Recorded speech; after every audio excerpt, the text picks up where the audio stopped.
bon dia. Anem a començar aquestes jornades. Això és que s'enxufa algú, ¿no? Estamos online también, en la sala Sánchez Ayuso y en formato híbrido con los participantes que no tienen prevista su asistencia, pero bueno, están así diseñadas las jornadas y eso pues le da más alcance. Como os decía, pues estamos para empezar las 9ª jornadas sobre sistemas de votación electrónica 2023. Arrastran su título, su enunciado pues eso, de hace 9 años, ¿no? 9 jornadas. Yo creo que ya va más allá de la votación electrónica, pero bueno, bien está porque lógicamente el título representa esa iniciativa, ¿no?, que tuvieron ese colectivo de profesores y profesoras de la Facultad de Economía por incorporar algo más a las aulas. Yo creo que esa es la gran aportación y el gran valor y no está mal mantenerlo. Y en su formato internacional pues van por la 3ª edición. Entonces, en la medida que los números romanos van ahí añadiéndose, pues eso es una señal de éxito. Así que sin más dilación, pues gracias a todos por venir y le voy a dar la palabra a la organizadora, la representante de la organización de las jornadas, la profesora Maya Barak, del Comité Científico y Organizador, que nos pondrá mejor que yo en contexto del contenido y desarrollo de las jornadas. Maya, muy bien. Muchas gracias. Bueno, buenos días a todos y a todas. En primer lugar, quería agradecer la presencia en la inauguración de estas jornadas, por un lado, a don Francisco Muñoz Murqui, el decano de la Facultad de Economía, que ya varios años nos brinda con el placer de su presencia para la inauguración. Y por otro lado, don José Javier Navarro, director del Servei de Formació Permanent, que también tuvimos el placer de tener el año pasado y que con la ayuda que nos presta el Servei, pues se pueden, de hecho, estar ejecutando estas jornadas, así que estamos muy agradecidos. Estas son nada más y nada menos que las 9ª jornadas sobre el sistema de votación electrónica y 3ª International Conference on Electronic Voting Systems. Este año por título Enfrentando los desafíos del siglo XXI en la educación superior. Este título pretende reflejar los cambios importantes que estamos sufriendo en los últimos años y cuanto menos infunde respeto, especialmente por la velocidad con la que están cambiando las reglas del juego en nuestros entornos, ¿no? Empezamos con los TIC Internet, las fake news, las crisis socioeconómicas, que también ponen difícil el reto de educar con presupuestos recortados, la pandemia, los cambios legislativos y ahora también la irrupción de la inteligencia artificial. Todo esto bajo un contexto que he prestado las siglas de la US Army War College, que lo llaman VUCA, que sería volatilidad, volatility, incertidumbre, uncertainty, complejidad, complexity y ambiguity, o lo que es lo mismo, velocidad de los cambios, incapacidad de predecir las cosas, interconexión entre temáticas y contextos y que todo puede pasar dependiendo de las circunstancias. Por eso estos foros como el que tenemos hoy nos ayudan a seguir aprendiendo de forma colaborativa y a no rendirnos a pesar de todas las adversidades en nuestra búsqueda de conectar con el alumnado y de ayudarles en su proceso de aprendizaje.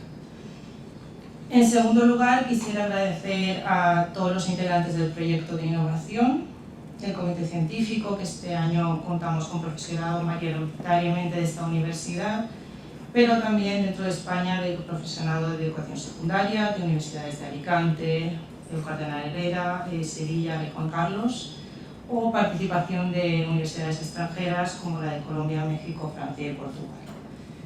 Además, agradecemos a todos los asistentes, tanto los que habéis hecho el esfuerzo de venir presencialmente, que así pues siempre el contacto es más cálido, como los que estáis online por circunstancias que que a veces no permiten estar en persona, pero igualmente habéis hecho el esfuerzo de estar ahí, y que conjuntamente pues, contribuís a que podamos celebrar un año más estas jornadas. Concretamente este año vamos a contar con 24 ponencias, incluyendo la ponencia invitada. Sin embargo, algunas ponencias no han podido pasar la revisión anónima por pares de los revisores, pero seguimos queriendo contar con su participación como asistentes o otros años. La diversidad tanto de temáticas como de disciplinas es bastante elevada y siguiendo la tónica habitual que suele haber aquí, empezamos con una temática muy concreta y al final pues, se han abierto a toda clase de innovaciones.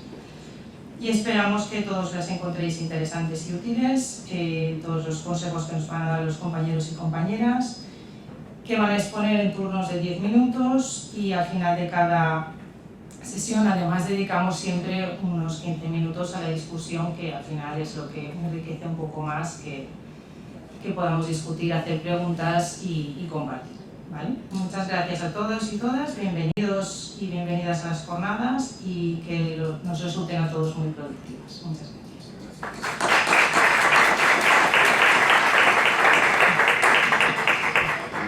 Gràcies, professora Mara. I ara li donarem la paraula a José Javier Navarro, que es el director del Servei de Formació Permanent de la Universitat Valenciana. Bueno, buenos días a todos y a todas. La verdad que es un placer de invitado a estas jornadas. Bueno, son 9 años ya, lo comentábamos hace un momento, y la verdad que bueno, es un éxito que año tras año os vayáis renovando y que continuéis en el reto de ofrecer innovación docente, sobre todo como un perfil de motivación para el estudiantado y como un motor de búsqueda interna en el profesorado en cuanto a lo que es la innovación en el aula. Desde ahí mi enhorabuena. Bueno, estaba viendo ahora con la compañera el título de las jornadas y la estructura que le habéis dado desde la perspectiva de la innovación docente, y la verdad que me habéis dado una orientación muy integral, bueno, con temáticas que están muy en el punto de mira y en el punto de desarrollo de diferentes instituciones académicas, asociaciones, etc. Ayer, sin ir más lejos, fue la reunión de la Red Estatal de Docencia Universitaria, de la que la Universidad de Valencia forma parte como socio, y de hecho pues está todo lo que tiene que ver con el nuevo Docentia y el EMEDAR, el marco de desarrollo de competencias para el personal docente, se está desarrollando, y en muchas de estas cuestiones como metodologías activas, recursos audiovisuales,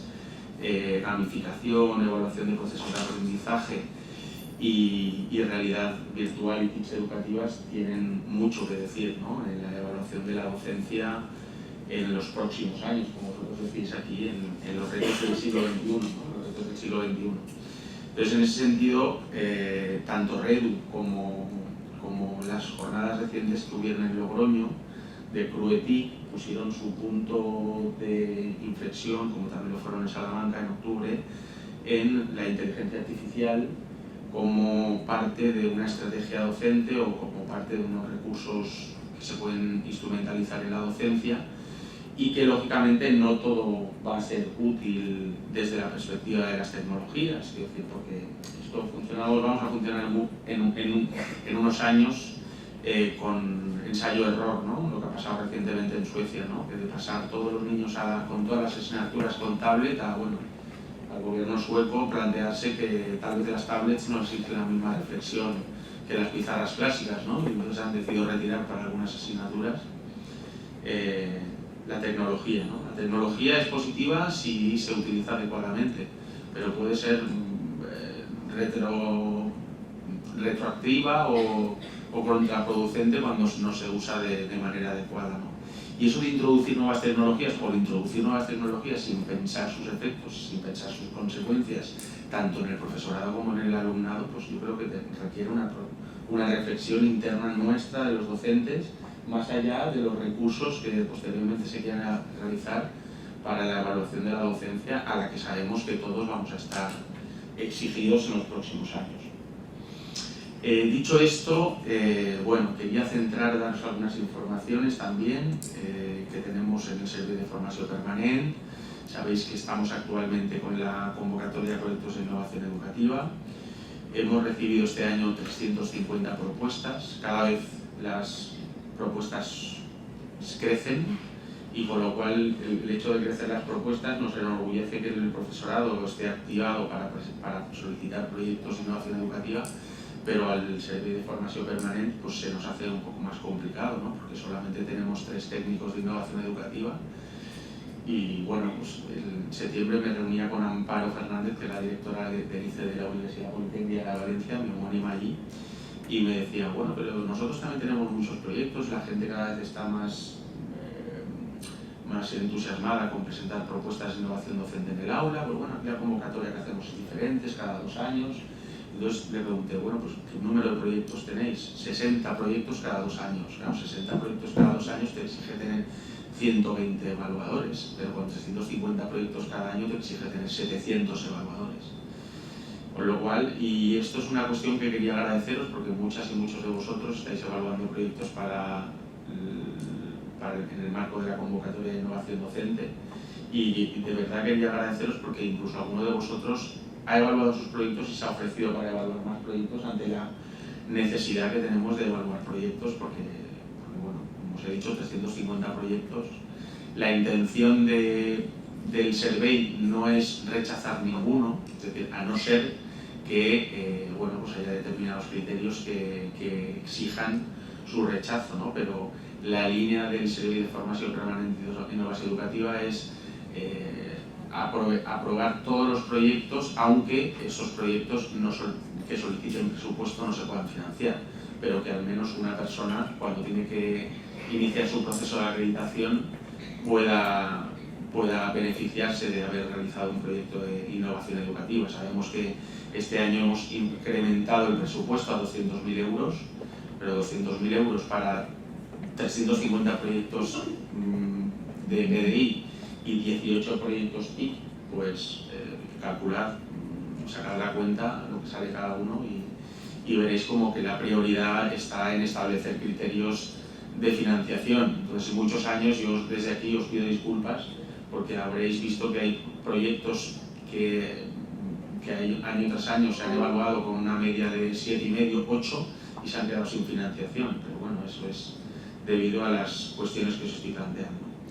En cuanto al registro de grupos estables de innovación educativa, que hemos lanzado la primera convocatoria este año, bueno, pues hemos recibido 135 solicitudes, bueno, 137 solicitudes de grupos consolidables, de los cuales se han registrado 135, y en estos 135 grupos consolidables de innovación docente hay un total de 1.229 PDIs de la Universidad de Valencia integrados en este tipo de proyectos.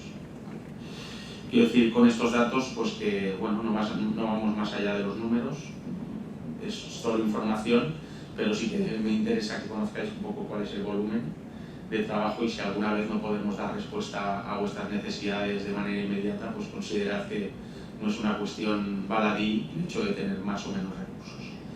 Dicho esto, bueno, espero que las jornadas que se inician en estos momentos sean un éxito, como han sido las 8 ediciones anteriores, y bueno, pues que tanto profesorado como alumnado podáis encontrar un espacio de reflexión y para la innovación docente. Muchas gracias.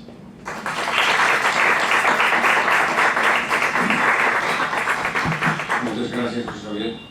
Bueno, unas breves palabras. Lo primero, de agradecimiento por invitarme. Para mí, la verdad es que me gusta asistir a los eventos que están en esta facultad, que son muchísimos, porque es la mejor manera, estoy convencido, de conocernos. De conocernos los que nos quedamos de estar a la mesa transitoriamente. Yo he estado mucho más tiempo ahí que aquí y espero volver a estar ahí. Y los que estáis ahí. Yo creo que eso es importante, que nos conozcamos y que sepamos lo que hacemos, ¿no? Y por eso le agradezco muy sinceramente a la organización que me haya invitado. Y les felicito lo extenso del programa, lo interesante de los temas a tratar y por un aspecto que no se suele dar mucho en esta casa, y es la participación de otras facultades de la Universidad de Valencia, pero también de otras universidades. Yo creo que eso es un gran acierto. Tenemos que hacerlo más, porque fijaros, al final el colectivo al que nos dirigimos es común a todos. Estamos hablando de la docencia, de la formación universitaria, de la formación superior, de ese tramo de edad, ¿no? Entre los 18, los 22, 23 años, que son los que son, están ahí fuera, y prácticamente tienen las mismas vivencias, las mismas inquietudes, las mismas adversidades. El buca, el entorno buca que comentaba Maya, efectivamente pues eso afecta a todos, ¿no? Y yo creo que si compartimos reflexiones independientemente de luego en el centro en el que acabarán matriculándose, eso es muy importante, y por eso quiero felicitaros. Sabéis que desde que un poco están de moda los rankings, ¿no? Y sobre todo la facilidad de consultarlos, pues bueno, hay así como una especie de pique de cada universidad, a ver dónde me han colocado, ¿no? A ver si estoy primero, segundo. Bueno, yo creo que tenemos que superar eso ante el gran reto que tenemos por delante, y es cómo captamos primero la atención del estudiantado. ¿Cómo captamos la atención del estudiantado? Hablaba José Javier de que el gobierno de Suecia, ¿no?, había retirado las tablets, de las aulas. Yo ya hace tiempo que vengo hablando de eso. Yo lo llamo el riesgo pantalla. El riesgo pantalla es eso, es decir, cuando un estudiante tiene la pantalla delante, ya no sabes dónde está. Puede estar haciendo la evaluación continua que tienen que entregar de la clase siguiente, ha abierto el Excel de no sé qué, por supuesto el WhatsApp que no falte, y a lo mejor pues incluso terminando una serie de Netflix que no había podido acabar la noche anterior, ¿no? Es un reto enorme el que tenemos por delante, ¿no?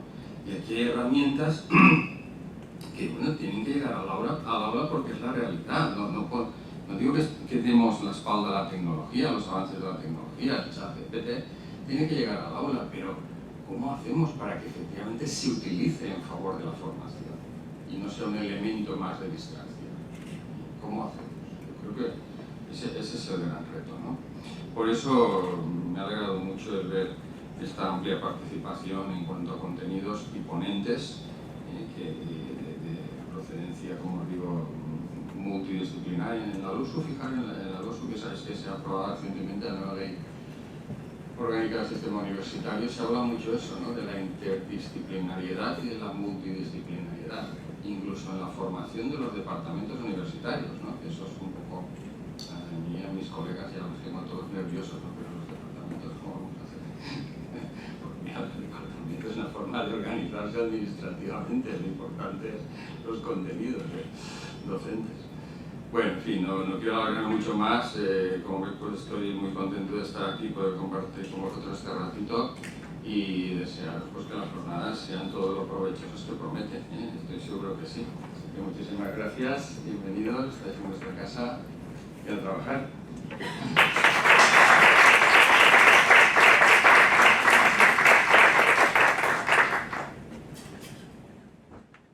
Bueno, pues vamos a empezar, ya que tenéis unos 10 minutos para exponer y yo os iré avisando más o menos cuando queda, y luego daremos turno a las preguntas y comentarios al respecto. Bueno, la primera persona que va a exponer, la primera ponente, es Cristina Real, y el trabajo tiene por título Aprendizaje cooperativo mediante la técnica del puzzle de Aronson TPA. Ah.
Pues nada, en primer lugar, buenos días. Gracias a la organización por realizar estas jornadas y bueno, por permitirme participar.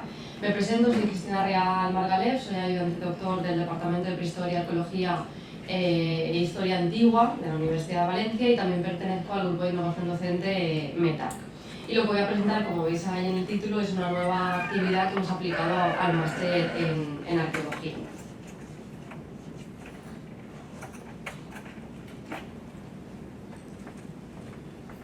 Vale.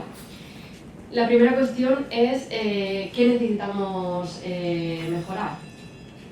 ¿Vale? La asignatura que hemos elegido pertenece al máster en arqueología y se llama Bioarqueología y Transiciones en el Mediterráneo Occidental, y lo que pretendía era profundizar en la historia ecológica de la humanidad basándonos pues, en los restos bióticos, es decir, plantas y animales, porque son patrimonio cultural y biológico.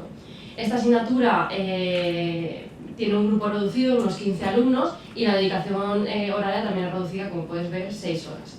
¿Qué problemática teníamos? La problemática con la que me encontré, puesto que era el primer año que daba esta asignatura, era que se supone que debería ser una clase bastante activa, ¿no? Bastante práctica, donde se debata continuamente los contenidos, ¿no? Evitando esa clase magistral. El problema es que la participación del alumnado siempre ha sido muy reducida, puesto que no cumplen con la tarea mínima, que es leer la bibliografía que se les da para hacer previamente en casa, lo que desemboca en que el profesor acaba pues, siendo la única voz presente en la clase. Además, todo esto pues, no favorece la adquisición de competencias y habilidades, ¿no? Que se supone que tienen que ir adquiriendo en base a los objetivos del curso. ¿Qué solución encontramos? Pues yo me basé en el aprendizaje cooperativo, que como sabréis pues, es una metodología activa en la que el alumnado es responsable de su propio aprendizaje a base de un trabajo en pequeños grupos. Dentro de este aprendizaje cooperativo hay diferentes técnicas y mi elección fue la técnica de puzzle de Aronson. En ella, cada uno de los componentes del grupo, del equipo, se hace responsable de una parte diferente del temario, de manera que la realización de la totalidad del trabajo pues condiciona esa mutua cooperación entre los alumnos y su propia responsabilidad. Los objetivos a partir de esta actividad y centrados también en esta asignatura sería la toma de conciencia de esa importancia de los restos bióticos, ¿no? Como para interpretar la historia en mi caso, analizar y contrastar las diversas teorías de forma activa, aprender a debatir siempre mediante una correcta expresión oral y también con la capacidad de escucha al resto, y estructurar también esas interacciones entre el alumnado mediante esos equipos de trabajo y la interdependencia para que consigan el objetivo final. ¿Cómo funciona la actividad? El primer bloque es la creación de los llamados grupos puzzle, grupos de unos 3 o 4 miembros, a lo sumo, y que en mi caso fue los conformé yo de forma aleatoria, siempre teniendo en cuenta la paridad, porque había menor cantidad de mujeres que de hombres en clase. Cada miembro de ese grupo puzzle se ocupa de estudiar o de aprender una sección de la materia, y entonces son los que denominamos expertos en esa materia. En este caso lo que tenían que hacer era leer y trabajar un artículo científico vinculado al temario. Además, como veis a la derecha de la pantalla, es muy importante también para la correcta funcionalidad de la actividad que se definan una serie de normas de comportamiento consensuadas entre estudiantes y alumnado, ¿no? Y además también realizamos una elección de roles por parte de ellos mismos que deben adquirir cada uno de los miembros del equipo. Por ejemplo, pues las relaciones públicas, el coordinador que modera el grupo, el técnico que gestiona recursos o la supervisora o supervisor que gestiona pues, el plan de trabajo y el control de tiempo. El segundo bloque sería los llamados grupos de expertos. Cada experto del que estábamos hablando antes se reúne con su grupo y realiza un plan de trabajo. En este plan de trabajo lo que hacen es pues, resolver dudas que han tenido a la hora de trabajar la materia, sacar ideas destacadas, contrastarlas, porque no todos los documentos opinan lo mismo, y al final lo que realizan es un documento resumen, igual para todos, que contiene las ideas principales y que les ayudará en la siguiente fase. El tercer bloque, el último, el más grande, sería el retorno de esos expertos a sus grupos puzzle, donde comparten sus secciones, es decir, explican cada uno de los artículos utilizando su documento previo que han elaborado. A partir de esa explicación mutua de cada uno de los artículos, elaboran un dossier con ese material y además un dossier que va contestando una serie de preguntas guiadas que yo he elaborado. Preguntas que muy importantes sean transversales, es decir, que no se puedan contestar con un único artículo, sino que beban de diferentes artículos para que se pueda realizar esa interdependencia entre ellos. Además, al final, yo planteé la elaboración de un diseño de la infografía, un mapa conceptual, que reflejase esos puntos más destacados de la temática. Para realizar esta parte gráfica, utilizaron programas web que permiten conexión de ideas, que permiten una mayor creatividad y que además conocen ellos mismos, como puede ser el Canva o el Miro, que hay muchos más. Y el objetivo es eso, es desarrollar la relación de conceptos y la creatividad del propio alumnado. ¿Cuáles fueron los resultados? Pues en mi opinión los resultados fueron positivos.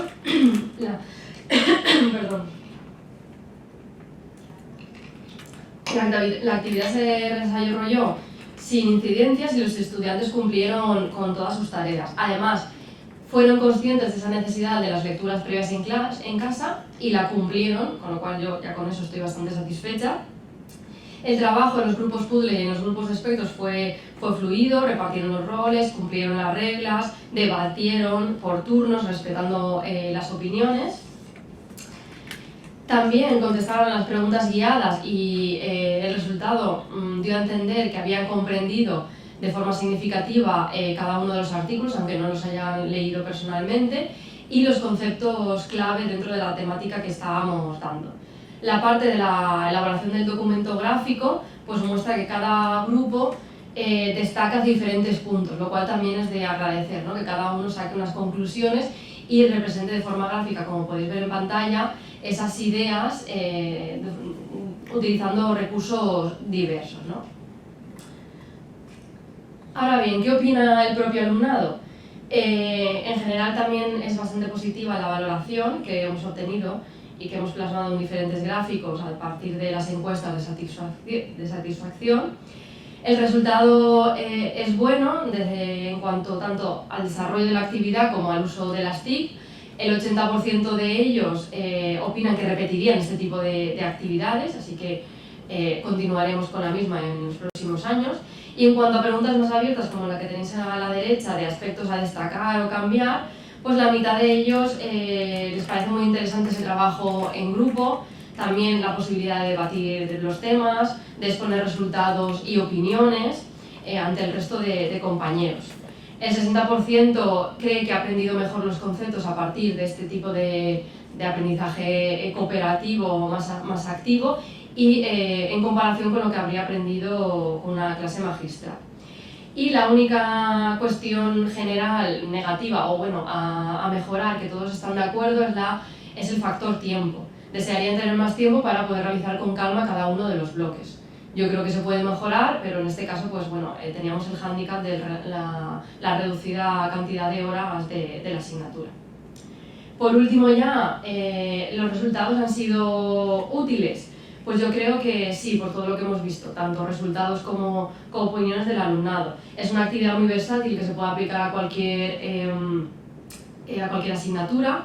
La aplicación futura que yo veo es que se puede utilizar sobre todo en asignaturas de grado, en asignaturas troncales con mayor contenido teórico y mayor dedicación horaria, sobre todo porque también va muy vinculado con las competencias que tienen que adquirir en nuestro caso, como capacidad de abstracción, de análisis, resolución de problemas, creatividad, toma de decisiones. Y además, yo creo que da al alumnado la posibilidad de profundizar en ciertos temas o puntos clave sobre los cuales, por lo menos en historia, encontramos teorías enfrentadas y en continuo cambio, ¿no? Entonces, bueno, seguiremos aplicándolo.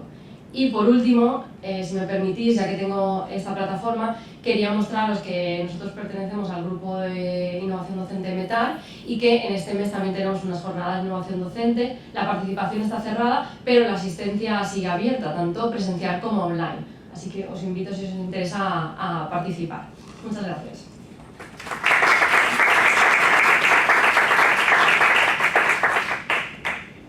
¿Alguna pregunta? ¿Alguna pregunta? ¿Nos esperamos al final?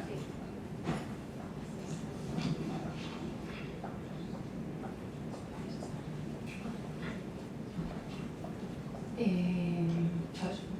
No. Sí, no. Vale. Sí, sí, sí.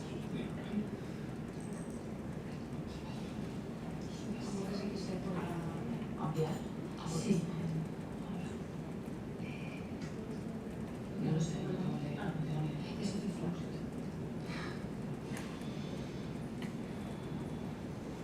no.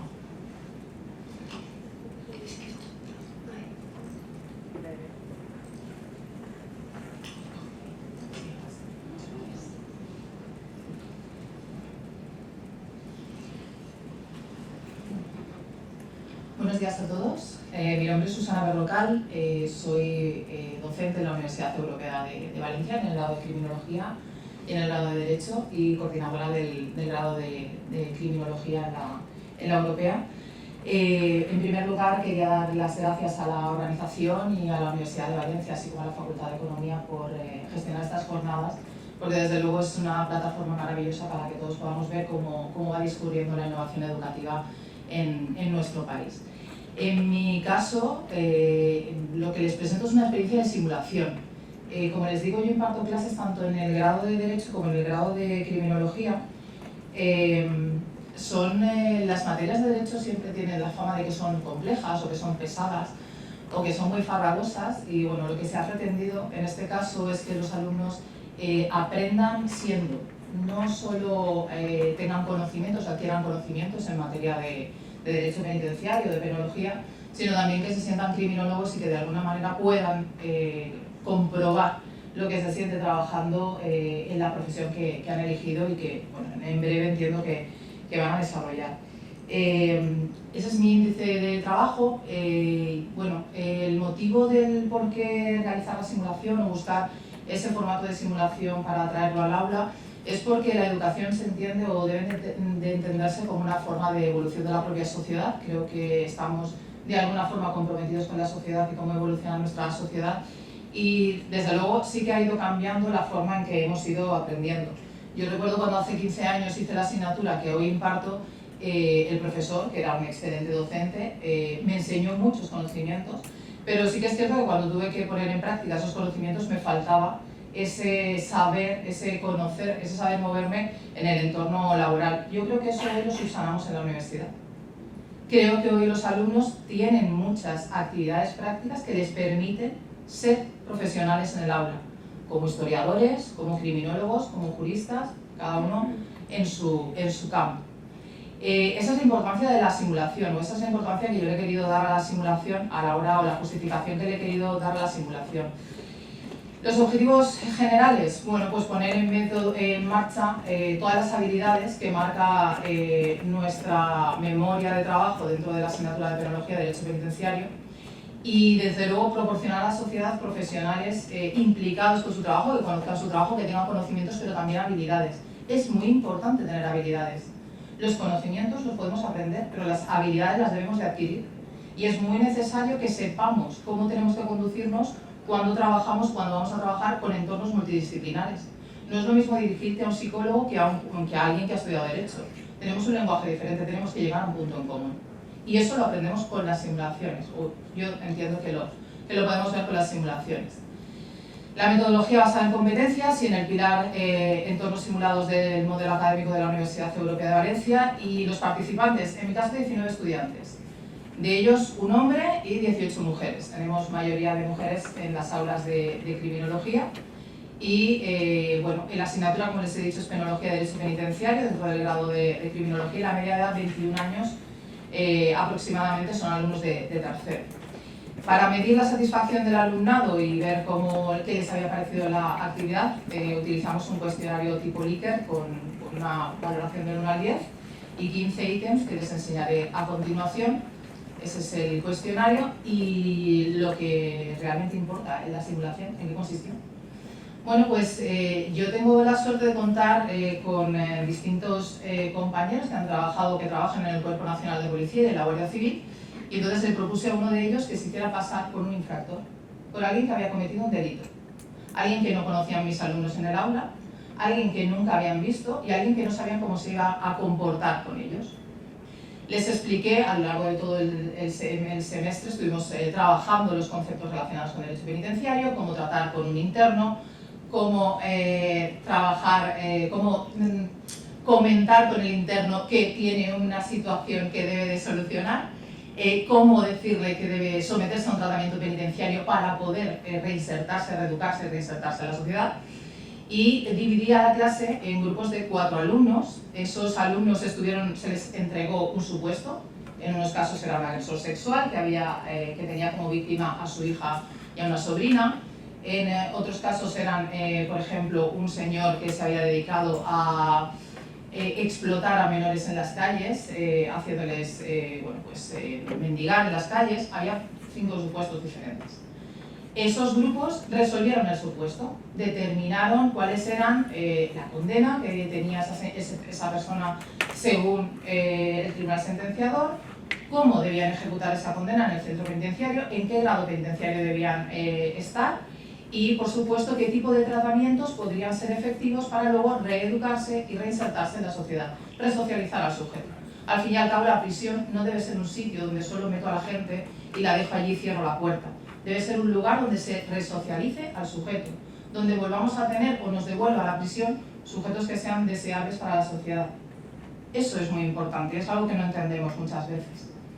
Mis alumnos lo que hicieron es, llegado el día de la simulación, desde luego muy nerviosos porque no sabían si era realmente un interno, si era alguien que conocían, no sabían quién era, estaban muy nerviosos. Fue muy divertida la experiencia, por lo menos desde mi punto de vista, desde ellos también. Se encontraron con una junta de tratamiento, algo parecido a lo que tenemos aquí. Se formó en el aula con 4 alumnos, el interno entraba, me aseguré de que nadie lo viera ni que ninguno de los alumnos se pudieran comunicar para poder explicar lo que había sucedido en el aula. Y bueno, el sujeto, el comportamiento que tuvo cuando entraba, pues evidentemente variaba, distaba mucho, en algunos casos pues les movió las mesas, en otros casos les dijo cosas para llamar su atención que no eran las más adecuadas a lo mejor en cuanto al lenguaje. A alguna de ellas le intentó quitar el reloj. Todo esto dentro del contexto, ya digo, de esa Junta de Derecho Penitenciario. Y bueno, pues ellas trataron en todo momento de que el interno aceptara realizar el tratamiento y explicarle la situación, como digo. Los resultados, pues muy positivos. Como ven ahí en la gráfica, todos los ítems que hacen referencia a recomendar realizar ese formato de prácticas, a realizar esa actividad, a hacer ese tipo de prácticas en el aula, pues se puntuó por todos con un 10. Y luego los ítems con más puntuaciones son también aquellos que se refieren a la comprensión del contenido en el aula y a la adquisición de habilidades a la hora de poder poner en marcha todo aquello que determina la memoria. Y tienen algunos datos más, no me puedo exceder mucho más. La puntuación más baja, un 8,82 con respecto al ítem que hace referencia a si puedo mezclar, traer, utilizar conceptos de otras asignaturas. A pesar de ser una puntuación alta, es cierto que el derecho penitenciario es muy específico dentro del ámbito del derecho y es difícil trabajar con otras materias, con lo cual no es el resultado más preocupante. Como conclusiones, pues adquirieron mayores habilidades tanto de comunicación, trabajo en equipo, muy importante, saber trabajar en equipo de forma transversal con otros profesionales. Se mejoraron las competencias de capacidad de análisis y de gestión también dentro de esa actividad. Y todos ellos dijeron que habían adquirido mayores competencias que, desde luego, el año siguiente, por favor, que les llamara para que ellos hicieran de interno, porque estaban todos muy interesados en realizar ese papel.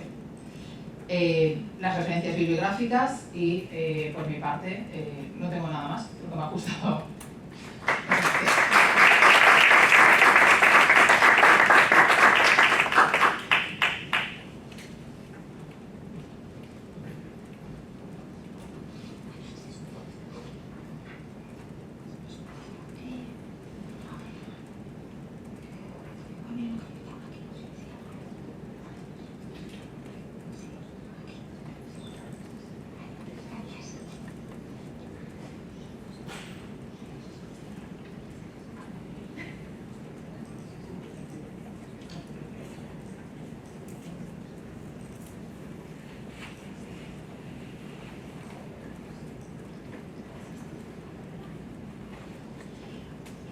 Buenos días, soy Irene Cano, soy profesora titular de la Universidad Internacional de Valencia y voy a presentar la comunicación titulada Hacia una educación superior transformadora.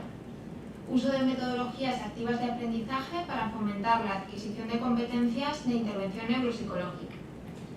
Este trabajo ha sido realizado por Mariana Cairós, Marta Aliño, José Vicente Montagut, María José García Rubio, Montserrat Díaz y yo misma.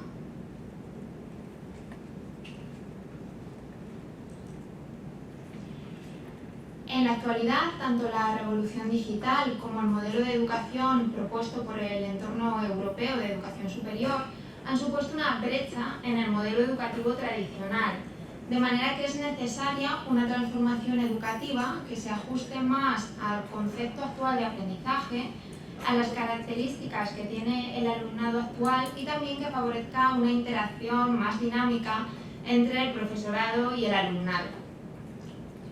Una primera aproximación para conseguir este cambio consiste en el uso de metodologías docentes activas que se basen en el aprendizaje experiencial o learning by doing. Este trabajo se basa justamente en el uso de estas metodologías activas de aprendizaje y en concreto pretende explorar los efectos del aprendizaje basado en proyectos, el método del caso, la gamificación y el feedback sobre la participación, la satisfacción y la adquisición de competencias relacionadas con la intervención neuropsicológica en estudiantes de posgrado.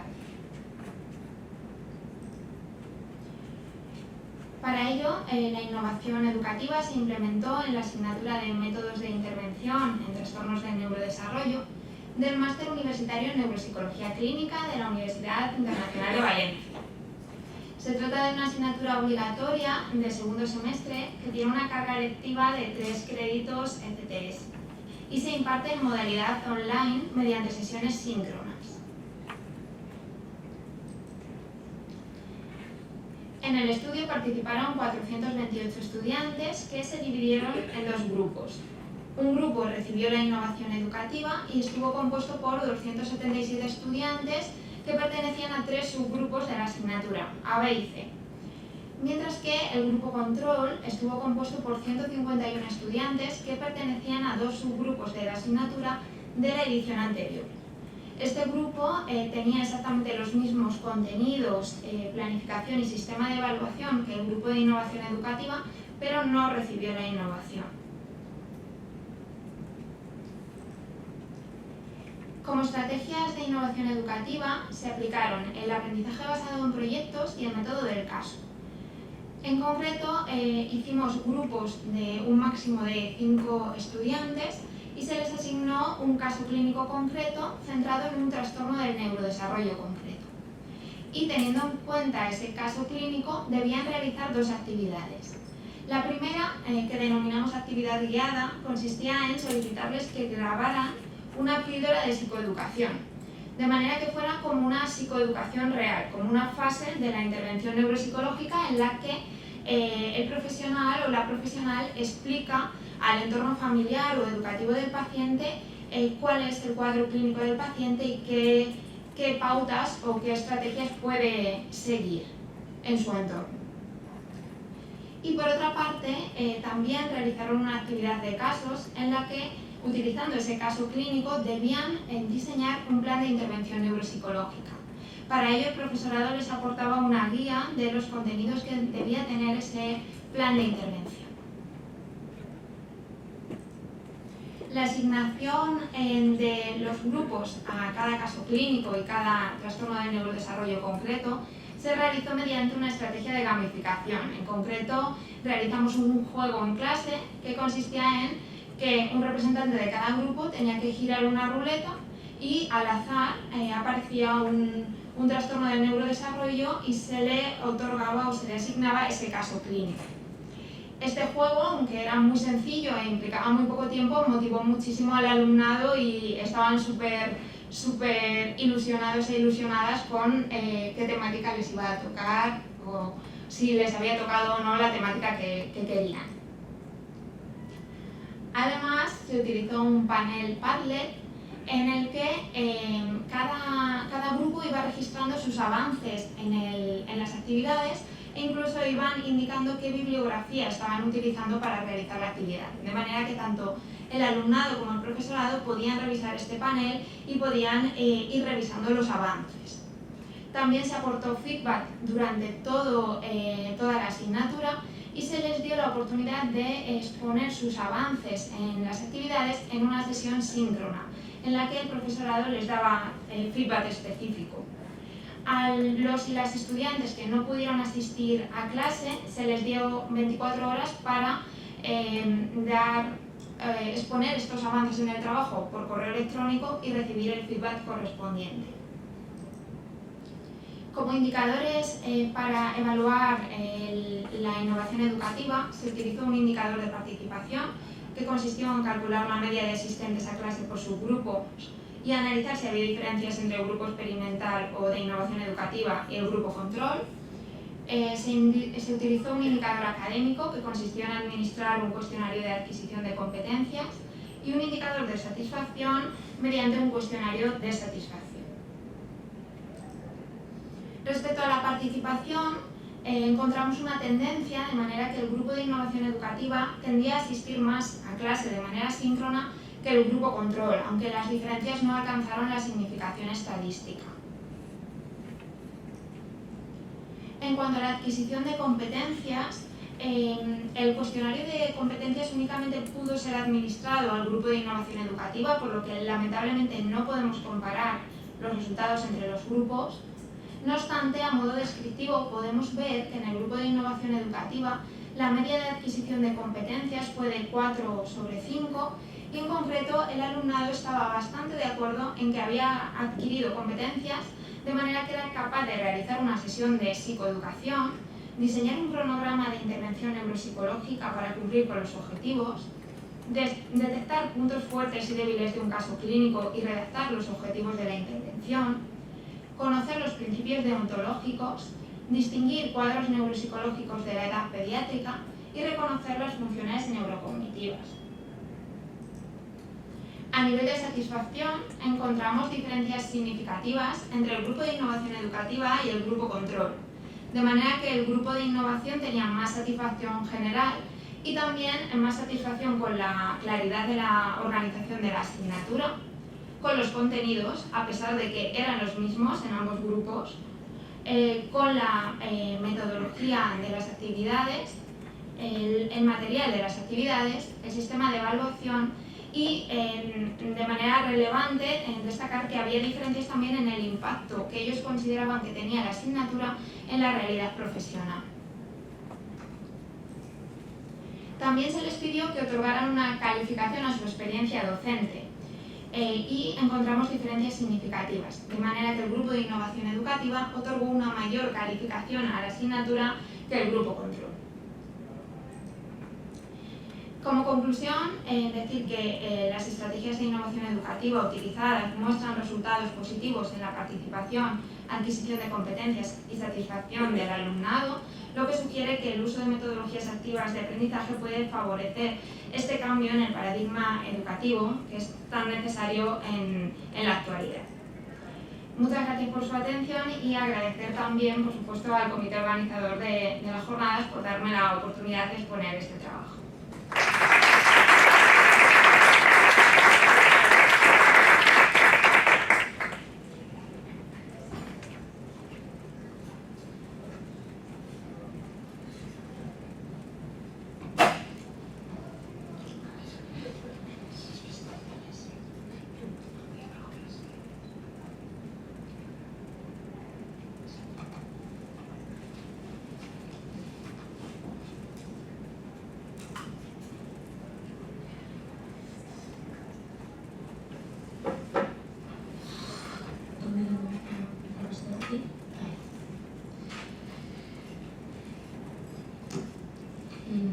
buenos días.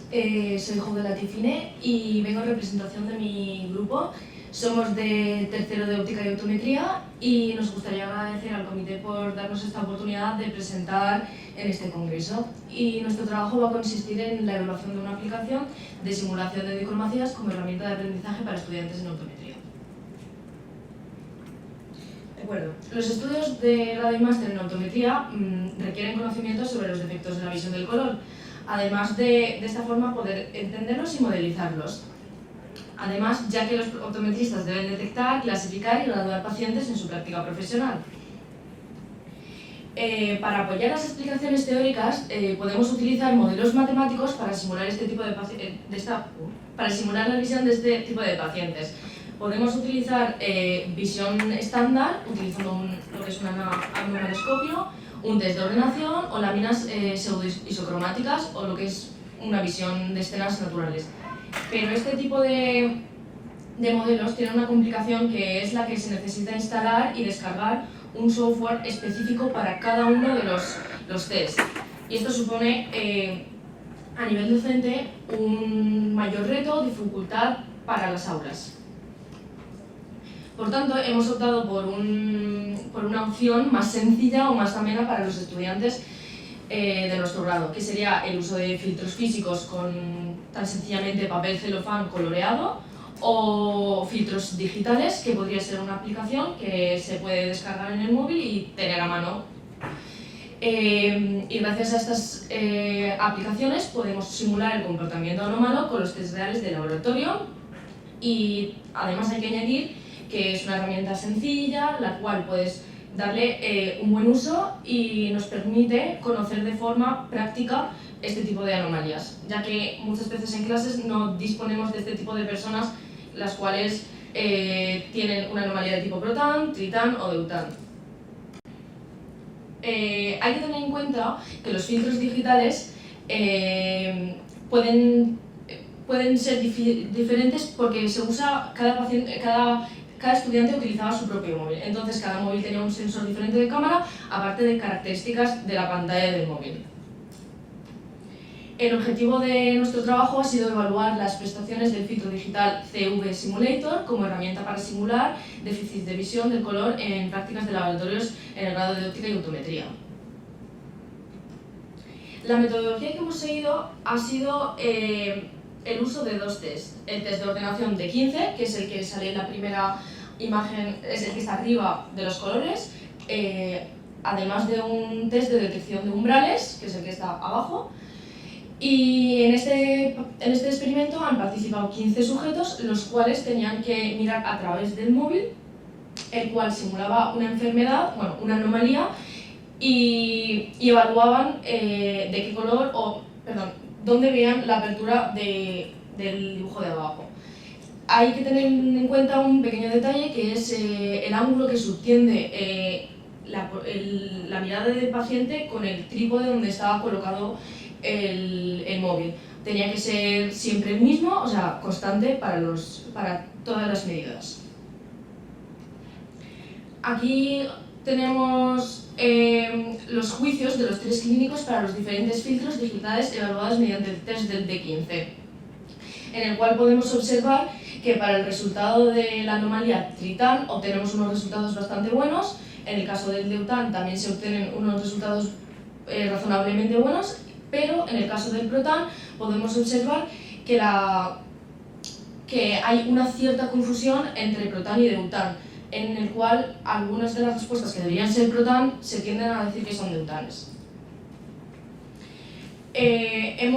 Para cuantificar estos resultados hemos usado la capa de Flies, en la cual el grado de acuerdo, el de Tritan es muy bueno, el del Deutan es bueno, mientras que el del Protan es moderado.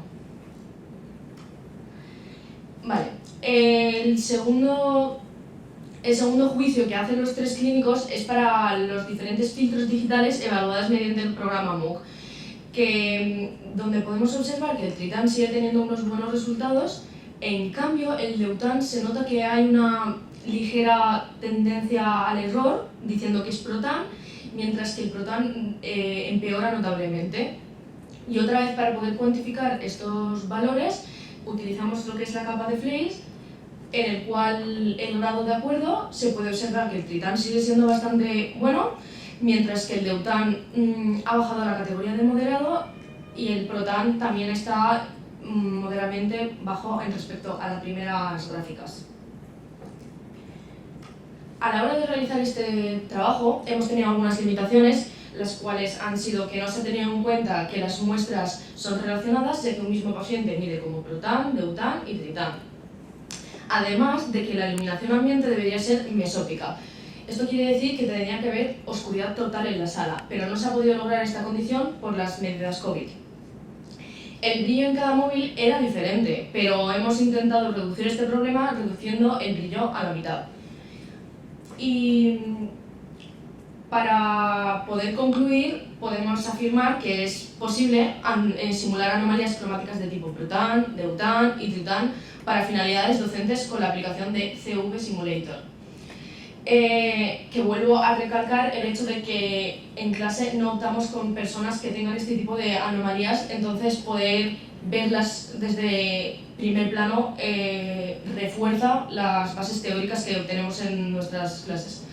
Sin embargo, el resultado es mejor que con un test de ordenación de 15 que con uno de umbrales, y este comportamiento puede deberse al uso de una pantalla de ordenador para generar los estímulos, ya que a la hora de hacer las medidas, cada paciente tenía que medirse las 3 anomalías con 3 ordenadores diferentes.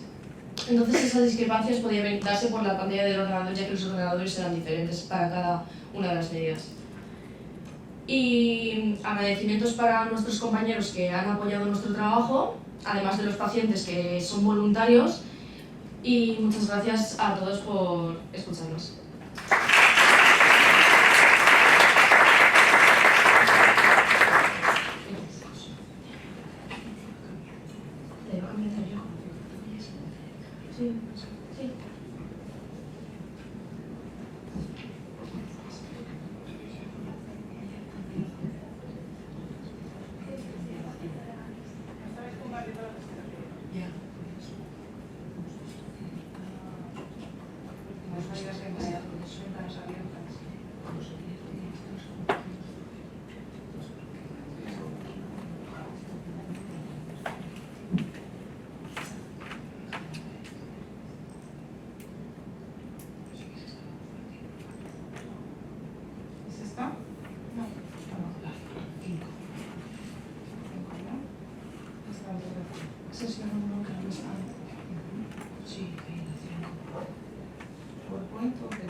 Bien, buenos días a todos y a todas. Muchas gracias a todos los oyentes y sobre todo muchas gracias a la organización por estas jornadas y por permitirme formar parte de ellas. Mi nombre es Marta, soy profesora ayudante doctora del área de arqueología de la Facultad de Geografía e Historia de esta universidad y voy a hablaros de la teoría a la práctica o a la inversa, experiencias docentes centradas en la arqueología ibérica y mesoamericana desde la experimentación. Bien, lo primero de todo es concretaros un poco sobre qué queremos hablar, sobre qué queremos comentar, dónde hemos implantado esta innovación docente.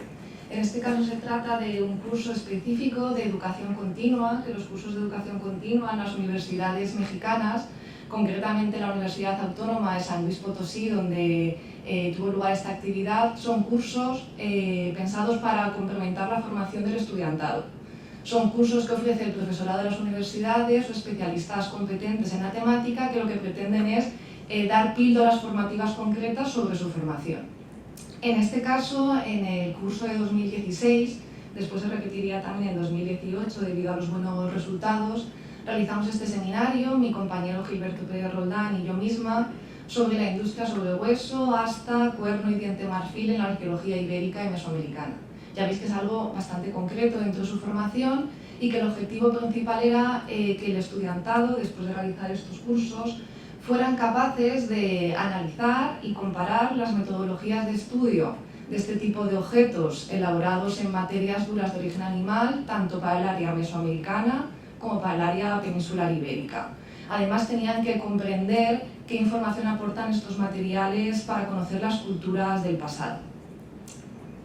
Para conseguir la formación del estudiantado, tuvimos muy claro desde el principio que era fundamental el peso de las clases prácticas. Estos cursos son cursos de 30 horas, ¿de acuerdo? 30 horas dadas de forma sintética, porque se tenían que dar durante una única semana, y en los que teníamos claro lo que os comentaba, ¿no? Que el peso tenía que ser de la parte práctica. En este caso, de esas 30 horas, 12 eran de contenido teórico y 18 quisimos que fueran de contenido práctico. ¿Por qué? Porque aquí residía realmente la clave de su formación. Tenían que aprender haciendo, ¿de acuerdo? Dentro de este concepto de learning by doing. ¿Cómo funcionaba? Después de estas primeras horas de contenido teórico, la idea es que durante los 5 días se implementaron 6 sesiones prácticas en los que el alumnado trabajaba por pequeños grupos. Como máximo en cada uno de estos cursos tuvimos 20 alumnos, ¿de acuerdo? Esos 20 alumnos en cada sesión práctica trabajaban entre 2 o 3 personas haciendo las tareas prácticas de experimentación que les ofrecíamos en el curso.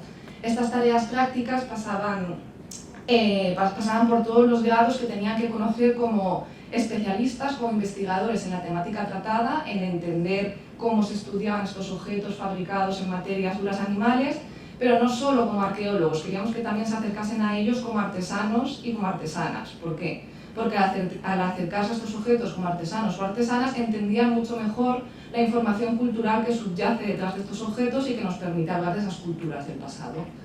Por lo tanto, estas sesiones prácticas pasaban por una pequeña explicación inicial, tenían que trabajar con un cuestionario también escrito, ¿de acuerdo?, donde anotar todos los pasos que realizaban y hacer la propia experimentación de forma colaborativa. Desde la identificación de huesos, identificación de las cadenas operativas, del trabajo artesanal, identificación de los propios objetos, todo ello gracias a la colección de referencia del Laboratorio de Arqueología de la Universidad y también a propias piezas arqueológicas. Después había un peso muy importante de esas 3 sesiones de experimentación, ¿de acuerdo? Desde realizar cortes longitudinales y transversales, utilizar herramientas metálicas y líticas, que puede parecer baladí, pero es muy importante porque eso nos da diferencias culturales entre diferentes cronologías, ¿de acuerdo? Que ellos entendieran qué podían leer con estas técnicas, ablasionar los materiales y realizar todo el proceso de hacer un objeto completo en hueso o en asta. Aquí podemos verlo un poquito en imágenes en estas sesiones, ¿no? Desde la primera de las clases teóricas a las identificaciones de las materias primas, del proceso de trabajo, identificación de las piezas, realizar estos cortes que os comentaba, la abrasión o la elaboración de una pieza final. Por lo tanto, tenían un espacio donde tenían que colaborar de forma conjunta, tocaban los materiales y entendían de esa forma mucho mejor algo que si nos teníamos que haber expuesto de forma teórica, y de esta forma se sentían inmersos en el propio conocimiento arqueológico, pero también artesanal. De hecho, creemos que esto es uno de los aspectos que más vale la pena destacar y que fomentaron mucho mejor el captar la atención del alumnado, es este contacto con el artesanado. En este caso vemos el proceso en el que en inicio Gilberto Pérez Roldán y yo acudimos a una serie de artesanos que hoy en día viven también de trabajar el hueso, la madera y el cuerno en pequeños pueblos de México. Esos artesanos, como Luis, que tenemos en la imagen de la izquierda, tienen herramientas que los grupos humanos del pasado utilizaban, como el taladro de arco. En este caso, él no lo utilizaba, pero su padre sí. Él nos enseñó cómo utilizarlo. Nos fuimos de allí con una serie de nociones básicas sobre cómo construir tu propio taladro de arco. Fuimos al laboratorio de arqueología. Ahí veis el paso de construir un taladro de arco, algo que hicimos también con el propio alumnado. En la imagen central veis al profesor, a Gilberto Pérez Roldán, utilizando ese taladro de arco. Nosotros aprendimos también de este proceso y después, al aprender, podemos enseñar también a nuestro alumnado cómo utilizarlo y qué marcas podemos leer en los objetos, que al final es lo que nos interesa también como arqueólogos para saber que han sido utilizados. Para evaluar estos cursos de formación continua, La universidad impone, ¿no?, que haya que tener en cuenta la asistencia, como bien consideramos también, con al menos un 80%, y tenían que entregarnos unas fichas finales de cada una de estas experimentaciones. El alumnado se mostraba muy satisfecho, realizamos debates finales con ellos al final de cada uno de los 2 cursos y la experiencia era muy positiva. Además tenían que rellenar unas encuestas externas en las que también tuvimos una muy buena valoración. De hecho, como os comentaba, esas buenas valoraciones hicieron que realizásemos en 2018 un segundo curso en el que incluso uno de los alumnos del primer curso se incorporó como docente, lo cual consideramos que es en sí mismo positivo. Aspectos negativos. Es verdad que estos cursos de evaluación continua tienen impuestos por parte de la universidad un pequeño coste, que va de los 150 a los 300 pesos. En este caso, por nuestra parte, hubiésemos preferido que no lo tuviera, pero era política de la universidad. Y también es cierto que al ser algo muy experimental tiene ciertos riesgos y hay problemas de que ocurran pequeños accidentes, cortes, golpes con los cinceles, que es mejor intentar prevenirlos. Las conclusiones. Podemos decir que desde el inicio que propusimos estos cursos teníamos muy claro qué es lo que queríamos hacer. Quizás allá en 2016 no teníamos tan claro si era innovador o no, pero desde luego visto con perspectiva consideramos que sí, y era que ellos y ellas tenían que aprender haciendo. Y de hecho eso fue la base de la formación del curso, de captar su atención y de que queríamos que funcionase muy bien. Ese trabajo en grupo, colaborativo, también fomentaba que surgiesen debates entre ellos y que aprendiesen no solo de forma individual, reforzando su proceso de enseñanza-aprendizaje y que además tuviesen varios sentidos envueltos en ese proceso de aprendizaje, porque parece una tontería, pero al trabajar este tipo de huesos pues necesitan cierta temperatura, tienen cierto olor, tienes que tener cuidado con no cortarte, todo eso te ayuda a entender mucho mejor estos materiales arqueológicos. Desde luego se consiguieron los objetivos, que era esa comprensión más certera y completa de cómo estudiar y de cómo estudiar estos objetos y de qué implicaban para las sociedades del pasado.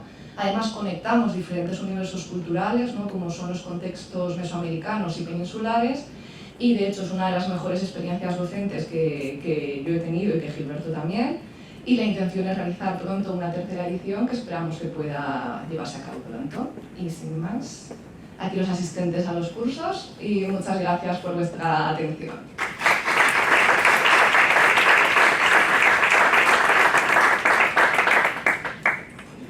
Vamos a empezar el turno de preguntas. En primer lugar, muchísimas gracias porque ninguno se ha pasado del tiempo, lo habéis hecho muy bien y todos los proyectos me parecen muy interesantes. Yo quería preguntaros una cosa personal, un consejo para mí, para mis clases. Yo también hago trabajos a veces en grupo.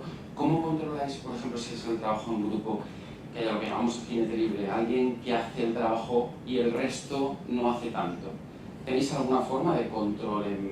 En algunos proyectos de los que habéis planteado no es más fácil, pero en otros, por ejemplo, trabajos que son, por ejemplo, yo de econometría, estadística y tal, tienen que hacer un trabajo en equipo y a veces es muy complicado saber quién ha hecho la mayor parte porque la puntuación es para todos igual. En vuestros trabajos o en lo que habéis expuesto, si tenéis trabajo en grupo, por ejemplo, en el puzzle y tal, ¿hay alguna manera de filtrar, de incentivar que no se haya ese comportamiento del jinete libre, de alguien que intenta aprovecharse el trabajo de los demás? Yo, en mi caso, lo que utilicé era lo de la división de tarea, que fueran, en este caso, los artículos, pero a lo mejor como dividir el trabajo entre cada uno de ellos de forma muy separada, pero que después el conjunto tenga que ser dependiente, ¿no? Que sin la sabiduría de uno no puede hacer la actividad el otro, ¿no? Es una forma. Otra forma que otros compañeros también utilizan para trabajos, que no puedas dividir tanto la actividad de esta forma como yo lo he hecho, es una valoración posterior en la que, a modo, por ejemplo, pues yo qué sé, si tienen que exponer a modo de sorpresa, tiene que exponer uno del grupo en función de la que lo tenga que hacer por el resto, o hacer preguntas a todos los miembros del equipo de forma independiente. Entonces así sabes si han adquirido esas habilidades, esos conocimientos y no ser una persona sola. De todas formas, si trabajas con ellos en clase, lo ves. Yo intentaba en mi papel hacer que todos ellos intentasen hablar, debatiesen y que no se dividiesen la actividad de tú haces esta parte, porque también me ha sucedido en algunas clases en otros años, que dicen, entonces ya no es un trabajo en equipo, lo que son trabajos individuales, ¿no? Y eso no funciona. Entonces, o mediante controles posteriores o mediante un reparto de actividades, yo por experiencia. Yo en mi caso, gracias. En mi caso, por ejemplo, en esta actividad sí que es cierto que aunque trabajaron en equipo y trabajaron en el aula y yo estaba presente y podía verlos, sí que es cierto que les pedí que luego las partes que redactaban cada uno trabajaran en equipo, pero cuando hacían la redacción tenían que hacer una revisión entre ellos de lo que habían hecho cada uno de los compañeros y además me tenían que especificar qué parte habían redactado para poder valorar exactamente qué es lo que habían hecho y cómo no. Y lo que hago es lo que comentaba la compañera, cuando hacen las exposiciones y a lo mejor no he podido tener ese control como en este trabajo, sí que lo que hago son preguntas de distintas partes o les hago cambiar. ¿Tú vas a explicar la metodología? No, pues ahora quiero que me expliques el procedimiento de tal. Entonces, es la forma en que lo puedo gestionar. En mi caso, les insistíamos mucho en que tenían que trabajar todos y todas en la actividad, o sea que tenían que repartirse las tareas y luego realizar una revisión general e intentábamos controlar que realmente todo el mundo participara mediante el panel Padlet en el que iban registrando sus avances. Y por otra parte, también ese contenido de las actividades era materia de examen, por tanto quien se había implicado más en la actividad pues también tenía esa parte en el examen y se notaba la diferencia. ¿Alguien más? Perdona, no te había visto, disculpa, lo siento. Pues en nuestro caso realmente ha sido un interés genuino por parte de cada uno, entonces la implicación y la motivación ha sido individual y todos queríamos participar, todos queríamos tener conocimientos de la parte que ha hecho nuestro compañero, entonces considero que ha sido un trabajo en equipo muy unido y que no hemos tenido ese problema de tener, por decirlo de alguna forma, un jinete libre realmente. Bueno, por terminar la ronda, yo también es cierto que era una actividad suficientemente interesante para que todos quisiesen participar y éramos muy poquitos, que como máximo eran 20 alumnos, por lo tanto era más fácil tener el control de los grupos. Pero lo que comentas es cierto, ¿no? Es uno de los problemas de hacer actividades en grupo. Yo en otras asignaturas lo que intento es que los grupos sean más o menos reducidos e intentar siempre tener un control de que pues igual son 5 o 6 alumnos, es más posible que esté ese jinete libre que decía la compañera, pero que es una de las cosas que tenemos que intentar paliar de diferentes formas en función de la actividad. Muchas gracias. ¿Una pregunta?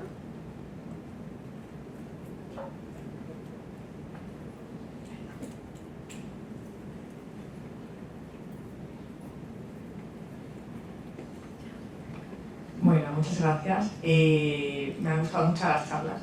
Simplemente es una duda. Para la, es que no me sé el nombre, la chica que ha explicado que daba en criminología. Susana, perdón. Me gustaría, claro, como para mí, bueno, soy de ciencias de la salud y criminología me suena ahí a CSI total. Y la duda que me surge es que realmente me ha gustado mucho tu innovación, pero las prácticas de criminología, ¿en qué consisten? ¿Hacéis practicum o algo así? ¿Se parece a algo eso que has hecho Sí, tú? nosotros sí que hacemos prácticas dentro de... Hacemos prácticas dentro de lo que es el grado, como en otros grados, y entonces mis alumnos hacen prácticas en la Policía Nacional, en la Guardia Civil, en los departamentos de criminalística de uno y otro cuerpo, en Fuerzas Armadas, por ejemplo, en instituciones penitenciarias, en centros de menores, en la oficina de la víctima. Me parece súper interesante lo que has hecho porque es una antesala para que van a ver ahí fuera, claro. Sí, por ejemplo, en esa clase hay 2 alumnas que están muy interesadas en hacer las oposiciones a instituciones penitenciarias. Entonces, para ellas era, pues eso, el momento de verse sentadas en el centro penitenciario hablando con un señor que no sabes por dónde te va a salir, que no sabes lo que te va a decir, si va a querer escucharte, si no va a querer, si se va a poner a dar vueltas. Entonces, es una actividad, yo la disfruté muchísimo, yo reconozco que la disfruté mucho, pero es que ellos la disfrutaron todavía más porque se ven sentados, se ven siendo criminólogos. Hay que tener en cuenta que la criminología es una ciencia que aunque tiene siglos, pero realmente la implantación es muy nueva. De hecho, la mayoría de la gente, cuando yo recuerdo de salir, a lo mejor cuando estaba estudiando aquí en la universidad, me decían, ¿y cuántos muertos has visto? Claro, que es lo más habitual, y la criminología es mucho más que eso, es mucha prevención, es mucho trabajo, no sé, hacemos otras actividades. Yo, por ejemplo, me los llevo al centro y les hago observar la ciudad y que me digan qué tipo de sujetos pueden ser víctimas, qué tipo de sujetos pueden ser personas infractoras, qué tipo de delitos se pueden dar en la calle Colón, cómo los puedo ver, y después hacemos un trabajo. Es que es mucho más que el dedo en el muerto, como se suele decir, tiene todo un mundo muy complejo, la verdad. Claro, y también aprender, supongo que también a saber responder a situaciones muy complejas, claro. Yo en el ejercicio de la abogacía, por ejemplo, recuerdo una intervención asistiendo a una persona que estaba siendo detenida. Eran 5 miembros del Cuerpo Nacional de Policía, el señor iba puesto de todo y no había forma de reducirlo. Entonces, actuar en esa... Yo recuerdo que la primera vez que lo vi me quedé parada y pegada a la pared, no vaya a ser cosa que después con el tiempo de haberlo visto en alguna otra ocasión o de haber trabajado en esos entornos, pues no te sorprende o lo llevas de otra manera o sabes qué decirle y le dices, pues estate tranquilo porque si no va a ser peor. O, ¿sabes? Es aprender todo ese tipo de cosas. Muy bien, pues muchas gracias. Gracias. Interesante. ¿Alguna intervención más?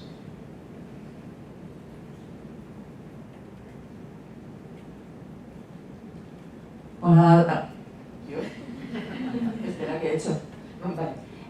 A ver, todas las experiencias que habéis contado son como muy espectaculares, los estudiantes parece que la disfrutan, la opinión que tienen los estudiantes sobre lo que han hecho normalmente es positiva, pero ¿hasta qué punto son experiencias, bueno, algunos ya tenéis 3 años de trayectoria, pero ¿hasta qué punto son experiencias únicas que están circunscritas a vuestras propias asignaturas, pero que no se trasladan a la manera en la que trabajan los estudiantes de manera habitual en el resto de las asignaturas de grado?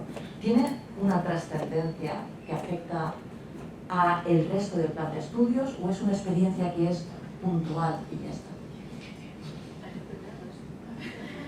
Vale, pues yo en mi caso, como ya he dicho, era la primera vez que la aplicaba, porque bueno, he empezado estos últimos años con la innovación docente, pero yo creo que muchas de las cosas ya las hacemos, ¿no? O sea, los trabajos en grupo, en equipo, se hacen en todas las asignaturas. La cuestión es cómo focalizarlos, ¿no? Cómo enfocarlo, perdón. Entonces, yo en este caso era un control de como un aprendizaje mucho más profundo, esa división de trabajo y de la interdependencia, que es un poco el control que le comentaba al compañero, es decir, cómo sé que todos están aprendiendo el temario, cómo sé que no están simplemente copiando, pues metiendo este tipo de actividades que controlan el modelo de trabajo y el tipo de aprendizaje. Y yo creo que yo el próximo año lo que voy a hacer es aplicarlas al grado directamente, como refuerzo, ¿no? Como puntos, por ejemplo, después de cada temario o de cada bloque grande, como puntos de refuerzo para profundizar en ciertos temas. Yo creo que, sobre todo, que ya muchas de las cosas ya las teníamos, ya lo hacíamos, por ejemplo, supongo que la compañera eso lo podía hacer como un caso dicho en clase, es decir, comentarlo y que le dieran el feedback, pero esta forma es mucho más activa, mucho más participativa y llama más la atención. Entonces simplemente es como reenfocarla y modernizarla para que el aprendizaje sea mayor. Esa es mi opinión. En mi caso, a ver, la actividad que he presentado yo esta mañana ya la hice el año pasado. La acogida fue muy buena. Sí que es cierto que nunca las hago iguales, porque entonces pierde la gracia del asunto, que es que el alumno esté nervioso a la hora de no saber a qué se enfrenta, para que la situación sea lo más real posible. Si no, no tiene sentido. Pero sí que es cierto que la europea sí que tenemos, dentro del modelo académico de los docentes, sí que tenemos un modelo que nos obliga a trabajar con entornos simulados, con entornos profesionales. Entonces, en el aula, en lo que es en todo el grado, hablo de criminología, sí que tenemos esa obligación, entre comillas, de traer esas innovaciones educativas a clase y que el alumno lo viva. Yo puedo hablar de mis asignaturas y alguna otra compañera pues podrá hablar de las suyas. Yo, por ejemplo, en cada una de ellas planteo una actividad diferente. En esta es esta simulación. Yo doy delincuencia y control social y en esa hacemos una observación y luego presentamos un proyecto, ellos me presentan un proyecto de cómo mejorarían la delincuencia en la ciudad de Valencia.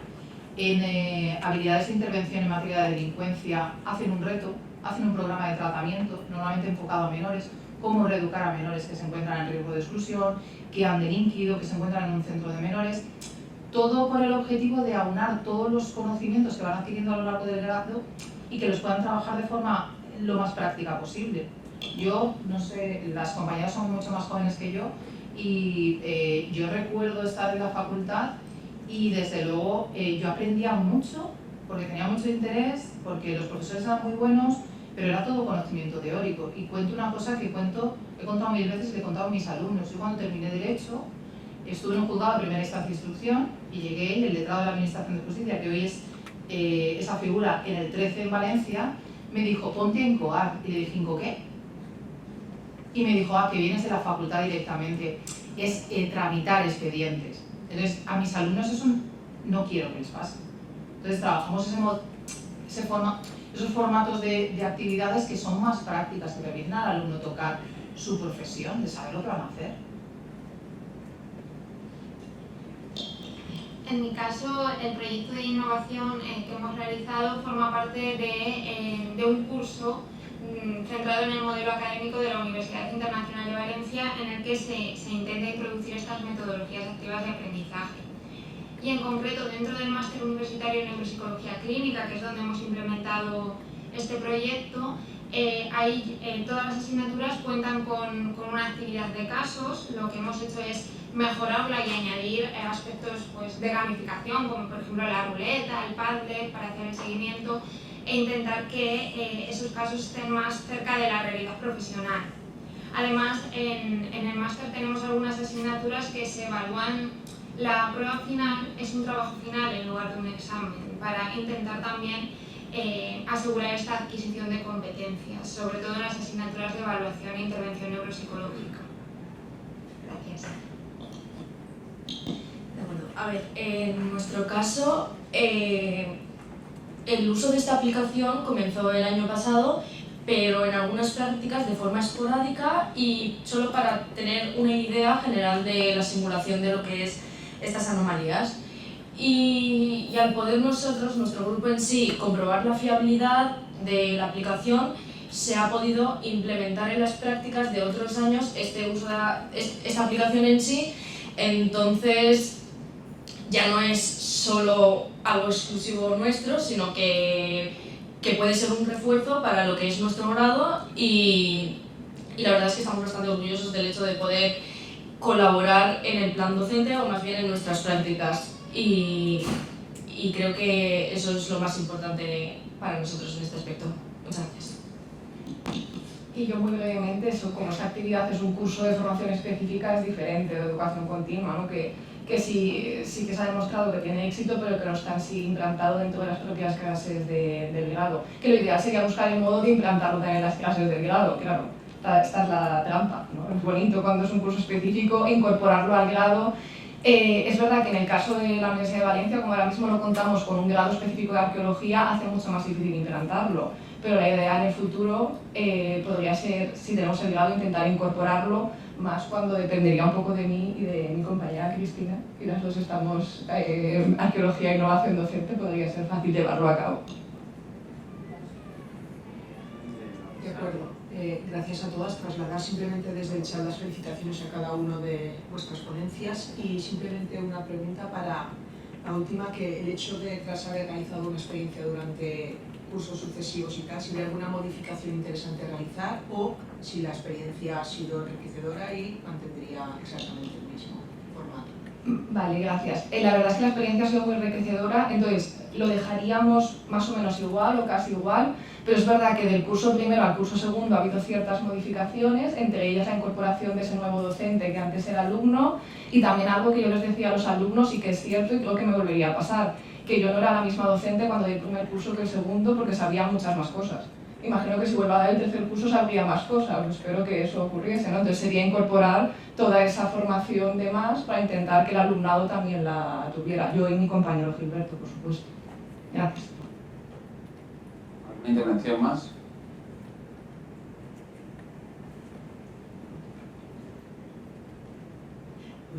Bueno, muchas gracias a todas por vuestra presentación. La verdad es que ha estado muy interesante. Mi pregunta va a Cristina Real sobre el puzzle de Aronson. Yo lo he utilizado también varias veces en mi clase.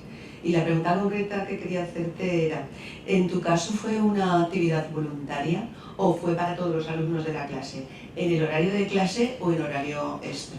Porque yo, por ejemplo, como en mis clases es que no tengo tiempo para nada. Nosotros las asignaturas matemáticas y vamos muy pillados de tiempo, lo he hecho de las dos maneras. Alguna vez me ha dado tiempo a hacerlo en clase, durante la hora y media de clase, dividirlos en 3 grupos y toda la historia, pero otras veces no he tenido más remedio que hacerlo de plan voluntario y entonces preguntarte en tu caso cómo lo habías hecho. Y también otra cosa que no has mencionado es que esta técnica lleva también mucho trabajo por parte del docente, porque efectivamente tienes que preparar una barbaridad muy bien toda la parte que tienen ellos que aprender por su cuenta, claro, porque si no son incapaces de hacerlo. Ellos tienen que aprender lo suficiente como para explicárselo a los demás, con lo cual eso es una dedicación muy grande por parte del profesorado que ahí no se ve completamente reflejada, solamente eso. Gracias. Gracias a ti. En cuanto a la primera pregunta, claro, en este caso es un grupo de máster, son 15 alumnos y el tiempo era reducido. Entonces, yo de las 6 horas yo le dediqué 4 horas. Entonces, lo que hice fue coger esa parte del temario central y en vez de darla como una clase magistral con participación voluntaria, la actividad fue obligatoria y las 4 horas fue dedicada a la actividad. Me pareció más interesante porque era máster, entonces en teoría los conocimientos básicos los deberían haber adquirido en la carrera, ¿no? Las cuestiones más teóricas. Si eso lo trasladásemos, por ejemplo, a grado, que es lo que quería yo hacer, que a lo mejor lo que te supone a ti, nosotros es que en Historia tenemos clases teóricas, clases prácticas y actividades complementarias. Entonces, yo creo que las clases teóricas no, porque necesitas dar todo el contenido, pero sí a lo mejor centrarnos en las clases prácticas como para reforzar ese contenido teórico. Y yo lo que hacía era las lecturas en casa y la dedicación en clase, sí que lo hacía todo en clase. Y por lo de la dedicación personal, gracias por reconocerlo, sí, claro, obviamente tú tienes que controlar todo, en este caso todos los artículos, todo el temario que ellos tienen que adquirir. Entonces, el control tiene que ser mayor que a lo mejor dando una clase teórica básica. Pero yo creo que merece la pena, yo estoy muy a gusto porque así no ha sido una clase aburrida en la que yo solo hablo y su participación les veías con muchísimo más interés por esa parte de participación en grupo, porque cada uno sabía de un artículo, entonces le quería contar al resto lo que había leído, lo que había aprendido para poder compartirlo. Entonces, yo sí me ha gustado, lo repetiría, pero tiene el hándicap que necesitas al menos un mínimo de horas para dedicarle en clase. Pues muchísimas gracias a todas y vamos a pasar entonces a la segunda sesión.